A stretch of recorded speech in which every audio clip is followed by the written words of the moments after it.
Hello and welcome back everyone to Kavita Divakar's class once again. In today's class, I am going to discuss my own story of how I have gained confidence, what were the difficult phase of my life while I was achieving my education throughout, and I am going to discuss what all has hit me hard, how I have overcome it, and I'm going to show the proof of a tiny achievement of my life, and that is going to be shown by the end of this video. So let's have a look at everything, and I'm assuring you that this video is going to be very beneficial for all those learners who are disappointed or depressed at some times. So let's start with the video and let's have a look of everything what's inside. Have you ever seen that whenever a child is trying to improve, teacher encourages them, isn't it? It has also happened with me. My teachers have also encouraged me to a certain extent. But while I was studying in school, I used to see that brilliant students were categorized better than us. We average students were performing better, but we were not guided the way brilliant students were, because they had a special sessions for themselves where teacher would come and guide them to score out of marks. Whereas me and my other circle friends, we were all average lying people and we were not getting such guidance. So I used to feel a bit detrimental those days. I felt that why are these students getting special attention from teachers whereas we are not? And I really felt that I should be scoring good enough even than these better children, that teacher gets a proof that even an average child could do better than them. I tried very hard. I was a very hard-working student. I was always very studious. I was very introvert. I never had friends. Even now, if I say, I have rarely 2-3 friends who talk to me, or else nobody talks to me that much. Without reason, in fact, even I don't feel like talking to anybody.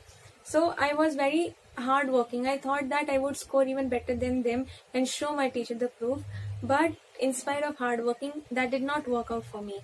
For my class 10th, I thought I would be the topper of my college, of my school, and try getting the highest score, but it did not work out. I scored somewhere 87.84 percentage while I was in my class 10th in 2013. And after that, one of my relative called me and said, I heard that you couldn't be the topper of your school, and that's so sad. You were so hardworking, you worked so hard, and still you couldn't do it, and I feel pity for you. So I wasn't crying before that because my parents were well happy with my result. They were satisfied with everything I did. But after hearing to her, I bitterly started crying. I felt that she's saying the truth and I lie nowhere. I have no prestige to stand in front of people who are better than me. I am nothing in front of them. She made me feel that way, and now I feel that it was so ridiculous. I shouldn't have even reacted, because that child who complained all this to me, she scored even lesser than me, but still I should have directly answered that I scored at least better than you. But I did not, because I do not know, I do not want people to be harmed by me. I do not want to hurt anyone. So I did not do that. But she intentionally hurted me that day. So I then decided that I have to show this to this lady. I have to show that I am better and I am going to work hard once again. So I started working hard for my class 11th and 12th. I did perform, but I couldn't be the topper once again. I tried hard, but I couldn't score well enough. After that, I again thought, okay, this was not the end. I'm going to try for my graduation level. Class 13, 14, 15 is still remaining. Until I get a graduate, I might be the topper of my college, and my name would be displayed somewhere in my college that this lady of this year batch scored the highest. But again, that did not work out. It's so easy while explaining this to you. I'm saying it so smoothly, but suffering all these is not that easy. You cry a lot of times. You feel so disappointed, discouraged, that you do not feel like working hard for it once again. And after my class graduation 15th, I thought that, okay, now I have my master's program. I had to do masters in my chemistry subject. So I thought if I have again 2 years to practice, I might do better in these 2 years. So I started working hard again for this, and I don't know what had happened. This was the best year of my life, 2019 and 20. In these 2 years, I had achieved so much well that I was able to score the highest score by the end of my post-graduation. And I received that special prize on 10th of April 2021, and I'm going to show that real proof with you by the end of this video. After that, I felt that okay, I have achieved a lot, and now let's start looking out for job. And then when I started finding job, it was again hard enough because those were COVID times, and during COVID, jobs were really less. They were not at all so easy to be found. And then I applied on various sites, but I was fortunate enough to be called upon by a research organization, and I started working for them as a research academic content writer. I write. So I again found that all these years when I was trying to understand myself, explain to myself, learn myself, and get better scores, I was ultimately practicing English. I was trying to explain myself those things in English, and eventually when did I improve my English skills? I did not even realize. And this English skill did not just help me come here and talk to you all, but it also helped me to score good marks. It also helped me to improve my speaking skills. It helped me to gain confidence. It helped me to secure a good job, which is also based on English skills. I write for them. So I felt that when you are working hard, you feel that the goal is just one particular thing. You decide that I have to come at this place and sit at that place better than everyone else. But in the process, what all you are gaining, what all you are learning is again something unidentified by you. But do you feel that this unidentified thing is something which helps you later on? Really, it helps a lot. And I would be saying that whenever I tried practicing English, I did not ask anybody how to improve. I did not ask anyone for guidance. I tried talking to myself, explaining to myself the way I'm sitting here right now in front of you. The same way I would have taken an answer, I would have started explaining it to myself. Okay, this is the order number 1, this is order number 2, this is order number 3, and this happened. After that, this reacted with this, and then I've got the final product. If this couldn't have happened, I would have done something else, but that was an exceptional case, so this was not applied in the book, and so I do not have to study that. This is not going to be asked in the exam. I marked it that this much is studied. You know, this is how I practiced it every day. Now there are people who keep asking me how much is the practice. Is it few hours enough? Because I studied almost for 3-4 hours every day. 3-4 hours every day was my perfect target to study. And I did that generously because I wanted to be a bright student in my academics. For that I studied. But when did I improve my English? I didn't even realize. And I always, whenever I closed my eyes, I thought that I wanted to be a lady who would look presentable, who would look a bright student. There were some students in my class who scored very well, who came from a very rich family, but they were a bit arrogant. They were trying to show that they are so well gifted with their inherent qualities that they can do anything. They were so extraordinarily showing off, exaggerating themselves that, oh, I don't like this, I am so well paid off, I am not eating even all these stuff, and I am going to learn all these questions, I know I am extra smart, and all these things. They were so show off people. And then I thought that why can't they be humble? I understand, and they are belonging from a rich family, their parents are quite well educated, but does that mean that you would disappoint or embarrass some other students in front of you? This shouldn't be the case. In fact, in case of teachers also, I found the same. There are teachers who only expect their brilliant students to score well, and they don't even look at other students. Is it fair justice you're doing to your students? Really? Because you are not even being a teacher. In fact, I have found in my academic career throughout, whenever I wanted to know something from a teacher, whenever I approached a teacher, she would simply say, oh, come in, what has happened? I am myself scared. I have the fear in me, but somehow I'm approaching you to ask a doubt. At least have the courtesy to talk to me politely. But these teachers were also not polite. There are some teachers, I would say there are exceptional teachers.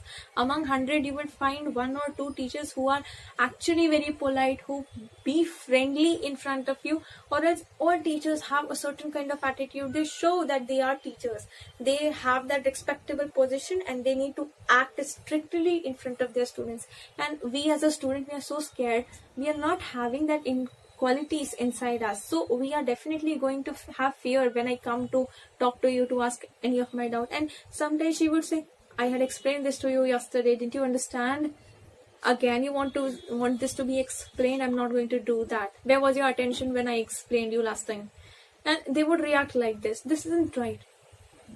So I used to feel that if I get an opportunity to be a teacher someday, if I am given a chance to speak in front of you, to explain something, I would assure that all my students are my friends. They are not my students, but they all are my friends. They are not having any hesitation to ask me. And this is what I tell my viewers also. If you all are watching me, whatever feedbacks, whatever suggestions, comments, anything you have, let me know. I am here to solve it. I am here to talk to you. I'm here to speak with you. Although I'm not going to talk to anybody individually, because I again felt that talking to individual and paying attention to just one child and not working out for rest of them is partiality. It is not going to be fair to all audience who is watching me. And I am going to tell you that if you're talking, there are some people who say that whenever I talk, I try to be fast enough, but I forget. You look at me. I am very slow while talking. I think upon, whenever I have to speak upon a next sentence, I think of what all has to be spoken next. Okay, but the only thing is, I have practiced it so well that my thinking ability is making me speak up automatically. I do not have to think too much to extend it. But there were times when I used to think, yeah, this is something which I have to do tomorrow. Okay, so will you be coming tomorrow? Okay, will you help me in my work? Okay, and will you watch my video once again if I upload it tomorrow? Okay, thank you so much. And if you find any mistake in my pronunciation or my spoken English, please do inform me and let me know my mistakes so that I can improve myself and I can come up with better spoken English next time. Because today I think I did not perform well and I need to improve a little better, right? There's nothing harm in talking like this slowly. It feels pretty nice even if you talk slowly, trust me. But you shouldn't be showing that you are frequently talking. In a minute you will cover the sentence like other person in front and you will show them your speaking skills. That doesn't work. Be slow enough. When you speak slow, there are so many benefits you gain. Benefit number 1 is you get time to think. Benefit number 2 is there are less grammatical mistakes. And benefit number 3 is whenever you talk to person in front in slow manner, the person in front understands you clearly. Okay. So why don't you adopt this habit of talking slowly? When you talk slowly, you will start forming some sentences better, and then you will gradually start to improve and observe yourself becoming better each day. And as I have planned that I am going to help you improve within 6 months, make a target for yourself that it is going to work in 6 months only. No extra time required. See, again, if you do not reach the moon, you will land up among stars, and this is what we need. Alright, I am going to show you my proof of how I have gained a special certificate for myself during my master's program in my semester 4 examination.